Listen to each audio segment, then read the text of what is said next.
Right ఇక breaking news చూస్తున్నాం. హైదరాబాద్ కొండాపూర్లోని ఓ అపార్ట్మెంట్లో నిర్వహించిన రేవ్ పార్టీ వెలుగులోకి వచ్చింది. నిన్న రాత్రి కొండాపూర్ ఎస్వి నిలయం అనే అపార్ట్మెంట్లో నడుస్తున్న పార్టీపై సమాచారం అందుకున్న state excise task force team సిబ్బంది ఎస్ఐ సంధ్యా బాలరాజు ఆధ్వర్యంలో దాడి చేశారు.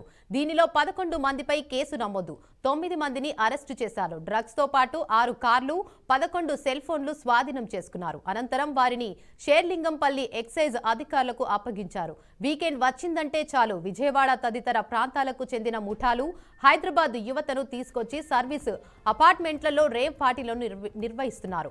వీటికి సూత్రధారులైన వాసు అలియాస్ నాయుడు, శివం రాయుడు మారు పేర్లు, మారు ఆధార్ కార్డులు, మారు బ్యాంకు ఖాతాల ద్వారా డబ్బున్న కస్టమర్లకు 2 రోజుల పాటు డ్రగ్స్, మద్యం, డాన్స్లతో మత్తు ప్రపంచాన్ని తలపించే విందులు ఏర్పాటు చేస్తున్నారని అధికారులు వెల్లడించారు.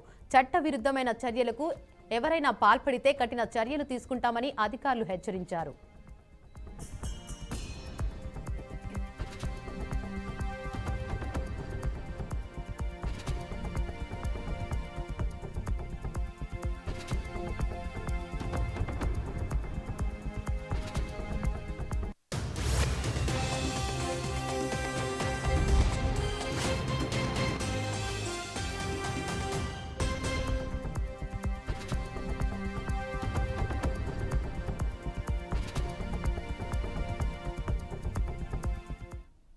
రైట్ ఇక బ్రేకింగ్ న్యూస్ చూస్తున్నాం. హైదరాబాద్ కొండాపూర్లోని ఓ అపార్ట్మెంట్లో నిర్వహించిన రేవ్ పార్టీ వెలుగులోకి వచ్చింది. నిన్న రాత్రి కొండాపూర్ ఎస్వి నిలయం అనే అపార్ట్మెంట్లో నడుస్తున్న పార్టీపై సమాచారం అందుకున్న state excise task force team సిబ్బంది ఎస్ఐ సంధ్యా బాలరాజు ఆధ్వర్యంలో దాడి చేశారు. దీనిలో 11 మందిపై కేసు నమోదు, 9 మందిని అరెస్టు చేశారు. డ్రగ్స్ తో పాటు 6 కార్లు, 11 సెల్ ఫోన్లు స్వాధీనం చేసుకున్నారు.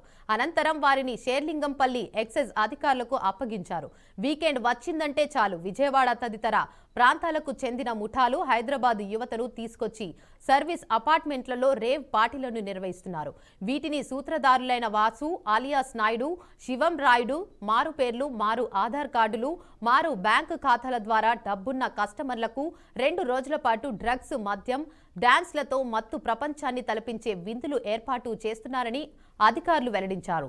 చట్ట విరుద్ధమైన చర్యలకు ఎవరైనా పాల్పడితే కఠిన చర్యలు తీసుకుంటామని అధికారులు హెచ్చరించారు.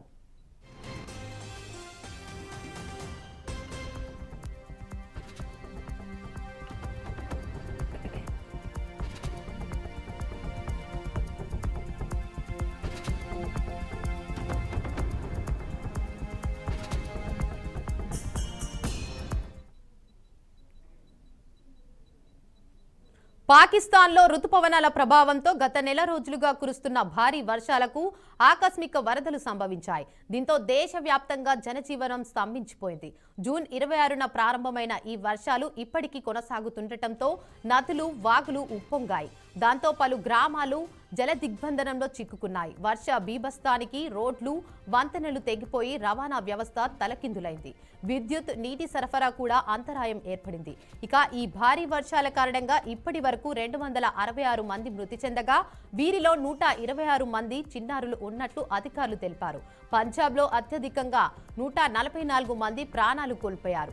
ఈ తర్వాత ఖైబర్ పఖ్తూన్ఖ్వాలో 63 మంది, సింధ్లో 25 మంది, బలూచిస్తాన్లో 16 మంది, పాక్ ఆక్రమిత కాశ్మీర్లో 10 మంది, ఇస్లామాబాద్లో 8 మంది మరణించారు. అలాగే 628 మందికి పైగా గాయాల పాలయ్యారు. ఒక గాయపడిన వారిని ఆసుపత్రికి తరలించినట్లు చెప్పారు. అందులో పంజాబ్లో 488, ఖైబర్ పఖ్తూన్ఖ్వాలో 69, సింధ్లో 40, పాక్ ఆక్రమిత కాశ్మీర్లో 18, బలూచిస్తాన్లో 4, ఇస్లామాబాద్లో 3 గాయపడ్డారు. వర్ష కారణంగా 1035 గృహాలు దెబ్బతిన్నాయని, 216 పశువులు మరణించాయని నేషనల్ డిజాస్టర్ మేనేజ్మెంట్ అథారిటీ తెలిపింది.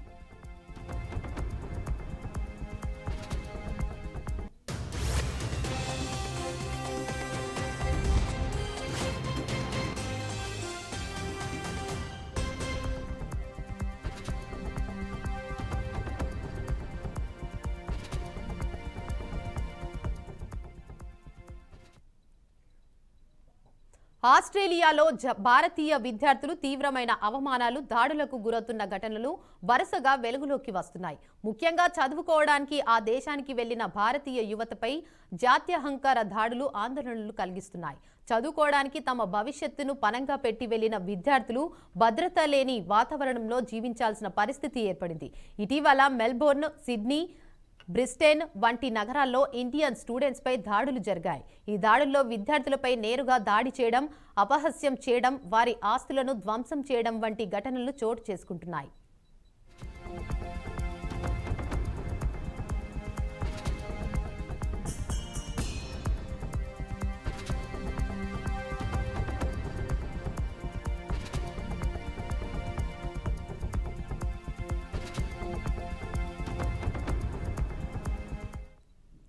తాజాగా ఈ రోజు మెల్బోర్న్లో మరో భారతీయ విద్యార్థి సౌరభ్ ఆనంద్పై గుర్తు తెలియని 5 యువకులు దాడికి పాల్పడ్డారు.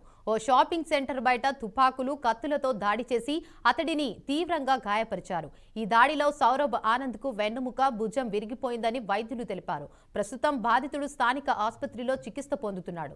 స్థానిక యువకులు విదేశీ విద్యార్థులపై అక్కసుతో దాడులు పాల్పడుతున్నారని ప్రవాస భారతీయులు ఆరోపిస్తున్నారు. విద్యార్థులపై దాడుల సంఖ్య పెరుగుతున్న నేపథ్యంలో భారత ప్రభుత్వం ఈ అంశాన్ని ఆస్ట్రేలియా అధికారుల దృష్టికి తీసుకెళ్లింది.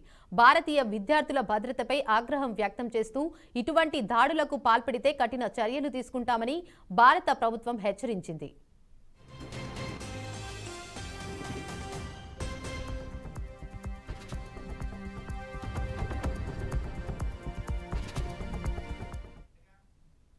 నారాయణపేట జిల్లా మరికల్ మండలంలో దారుణం చోటు చేసుకున్నది. కంటికి రెప్పాలా చూసుకోవాల్సిన తండ్రే కన్న కూతురిపై అఘాయిత్యానికి ఒడిగట్టిన ఘటన ఆలస్యంగా వెలుగులోకి వచ్చింది.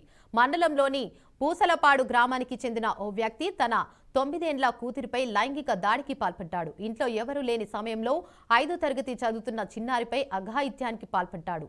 బాలికకు అధిక రక్తస్రావం కావడంతో విషయం తల్లికి చెప్పింది. దీంతో బాలికను ఆసుపత్రికి తరలించారు. తల్లి ఫిర్యాదు మేరకు కేసు నమోదు చేసి దర్యాప్తు చేస్తున్నట్లు పోలీసులు తెలిపారు.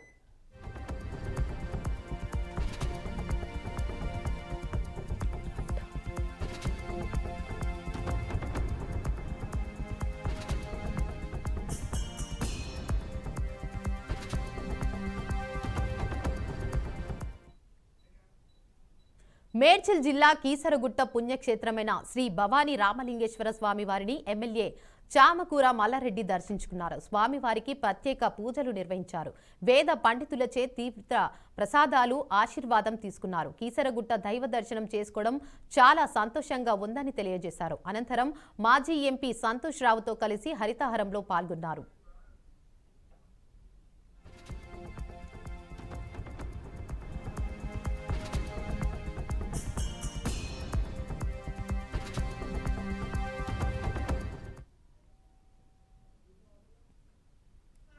చూసినా, చెట్టును చూసినా, పచ్చగా ఏం చూసినా మనకు బాగా సంతోషం అనిపిస్తుంది. అసలు గ్రీన్ ఇండియా ఛాలెంజ్ పెట్టి స్టార్ట్ చేసి ఈ రోజుకు 7 సంవత్సరాలు కంప్లీట్ చేసుకున్నాం.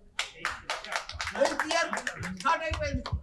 కాబట్టి దీనికి మన పెద్దలు, గౌరవనీయులు, మన ఎంపీ గారు సంతోష్ అన్న గారు, అదే మాదిరిగా మన స్థానిక కాంటెస్టెడ్ ఎంపీ గారు, స్థానిక మా మాజీ సర్పంచ్ అమ్మ, మా మాజీ మేయర్ గారు, మాజీ చైర్మన్లు, స్థానిక నాయకులు, వివిధ చైర్మన్, మా గుడి చైర్మన్ గారు, అందరికీ కూడా, పత్రికా మిత్రులకు అందరికీ కూడా నమస్కారం. ఒక చరిత్ర భారతదేశంలో కాదు, మన సంతాన పేరు గ్రీన్ ఇండియా ఛాలెంజ్ ప్రపంచంలో వచ్చింది. 20 కోట్ల పైన మొక్కలు నాటింది కనుక మన సంతానం. మన ప్రైమ్ మినిస్టర్ కానీ ప్రతి ఒక్కరు కూడా, ప్రపంచం అంతా కూడా, పెద్ద పెద్ద నాయకులు, లీడర్లు కూడా హర్షించే తగిన పని చేసిండు మన సంతానం. మనం మొక్కలను చూసినా, చెట్టును చూసినా, పచ్చగా ఏం చూసినా మనకు బాగా సంతోషం అనిపిస్తుంది. అసలు గ్రీన్ ఇండియా ఛాలెంజ్ పెట్టి స్టార్ట్ చేసి ఈ రోజుకు 7 సంవత్సరాలు కంప్లీట్ చేసుకున్నాం. 8th ఇయర్ స్టార్ట్ అయిపోయింది. కాబట్టి దీనికి మన పెద్దలు, గౌరవనీయులు. చిత్తూరు జిల్లా సోమల మండలంలో దారుణం చోటు చేసుకుంది. కొత్తూరు గ్రామ సమీపంలో ఏనుగుల గుంపు దాడి వల్ల రామకృష్ణంరాజు అనే రైతు మృతి చెందాడు. పొలంలో పనిచేస్తున్న సమయంలో ఏనుగులు దాడి చేశాయి. ఈ ఘటనపై ఆగ్రహించిన గ్రామస్తులు జేసీబీ సహాయంతో ఏనుగులను అడవిలోకి తరలించారు. రామకృష్ణంరాజు మృతదేహాన్ని రోడ్డుపై ఉంచి గ్రామస్తులు ఆందోళనకు దిగారు. ఎన్నిసార్లు విన్నవించినా అధికారులు పట్టించుకోకపోవడంతో ఈ ఘటనలు పునరావృతం అవుతున్నాయని వారు ఆవేదన వ్యక్తం చేశారు. సమస్యలు పరిష్కరించేంత వరకు అక్కడి నుంచి కదలమని పట్టుదలతో నిరసన చేపట్టారు.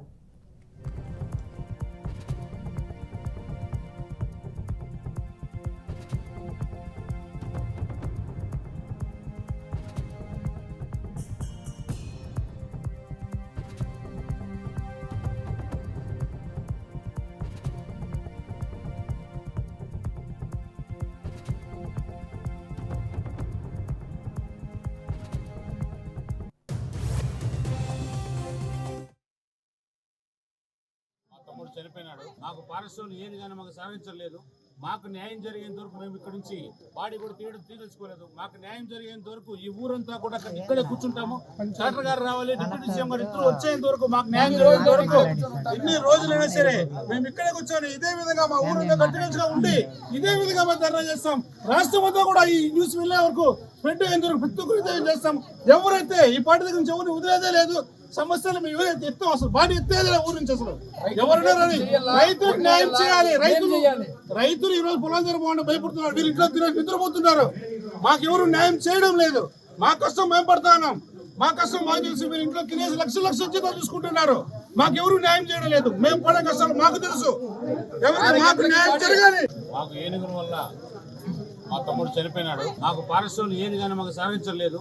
మాకు న్యాయం జరిగేంత వరకు మేము ఇక్కడ నుంచి బాడీ కూడా తీసుకోలేదు. మాకు న్యాయం జరిగేంత వరకు ఈ ఊరంతా కూడా ఇక్కడే కూర్చుంటాము. కలెక్టర్ గారు రావాలి, డిప్యూటీ సీఎం గారు ఇద్దరు వచ్చేంత వరకు, మాకు న్యాయం జరిగేంత వరకు ఎన్ని రోజులైనా సరే మేము ఇక్కడే కూర్చొని ఇదే విధంగా మా ఊరంతా కంటిన్యూస్ గా ఉండి ఇదే విధంగా మేము ధర్నా చేస్తాం. రాష్ట్రం అంతా కూడా ఈ న్యూస్ వెళ్ళే వరకు పెట్టేంత వరకు ప్రతి చేస్తాం. ఎవరైతే